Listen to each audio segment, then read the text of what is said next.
Ribut-ribut antara DPR dan Ikatan Dokter Indonesia atau IDI soal pemecatan Dr. Terawan Agus Putranto merembet ke urusan disertasi Terawan di Universitas Hasanuddin. Sementara Menteri Kesehatan Budi Gunadi Sadikin berupaya menjadi penengah antara Terawan dan IDI.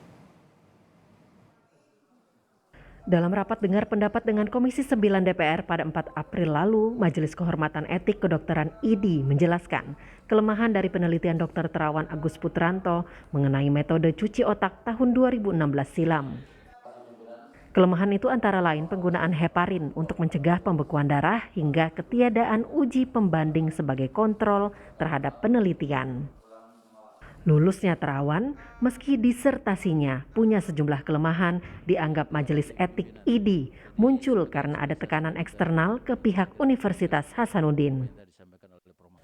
Saya dengan hal ini mengatakan hormat saya yang setinggi-tingginya pada Unhas dan juga hormat saya pada tim pembimbing mereka karena mereka sebetulnya tahu sejak semula weakness ini. Mereka tahu.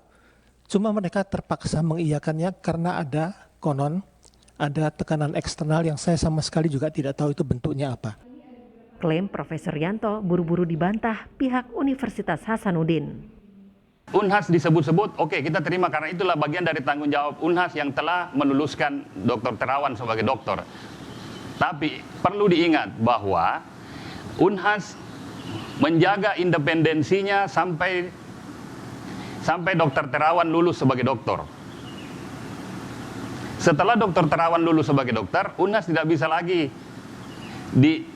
menjaga keseluruhan apa langkah Dr. Terawan. Itu bukan wilayah kami lagi.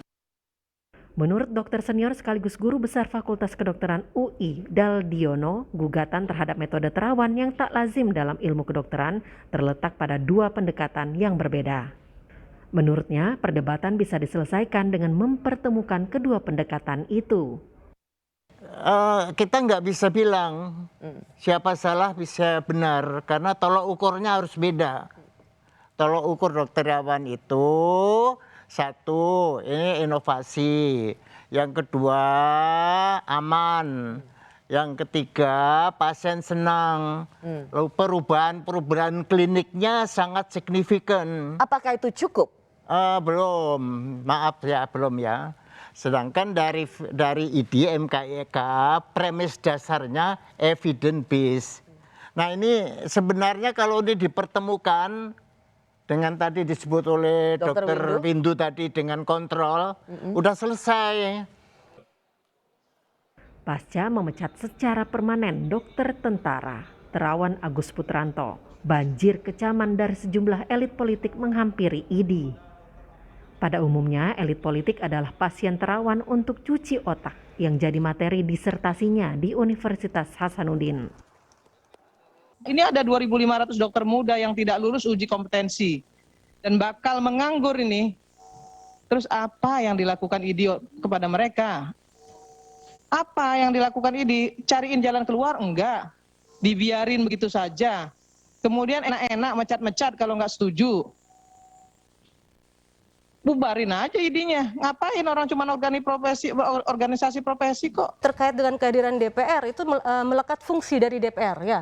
Fungsi legislasi, budgeting, dan kontrol, fungsi pengawasan. Kami ini dalam rangka fungsi pengawasan terhadap pelaksanaan undang-undang. Kenapa? IDI sedang melaksanakan undang-undang praktek kedokteran, Undang-Undang nomor 24 tahun 2000, Undang-Undang nomor 29 tahun 2004. Ini terkait dengan pelaksanaan undang-undang. Jadi DPR perlu dong melakukan kontrol, melakukan pengawasan. Dan para menteri juga membela Terawan dengan menjadi pasien vaksinasi Nusantara. Beliau sudah membantu dan menyelamatkan banyak orang ya di kalangan tentara di mana-mana yang saya tahu. Saya sendiri contohnya ini saya saksinya lah. Saya udah 3 kali, saya pengen ke-4 kali lagi gitu loh. Enggak, saya dulu vertigo ya saya. Habis itu saya periksa ke beliau dan beliau sarankan ya bersihkan ya. Alhamdulillah. Sekarang saya bisa 3 jam pidato. Dan kenapa sih nggak bangga dengan temuan anak bangsa gitu? Kenapa kita terlalu berpikir negatif? Kita cobain aja. Saya coba nih. Dan saya tanya dokter Nyoto juga, katanya dia bagus, dokter Terawan. Kita buanglah pikiran-pikiran yang negatif terhadap anak bangsa sendiri. Ya saya pikir anak bangsa banyak karya-karyanya, ya kita hargai.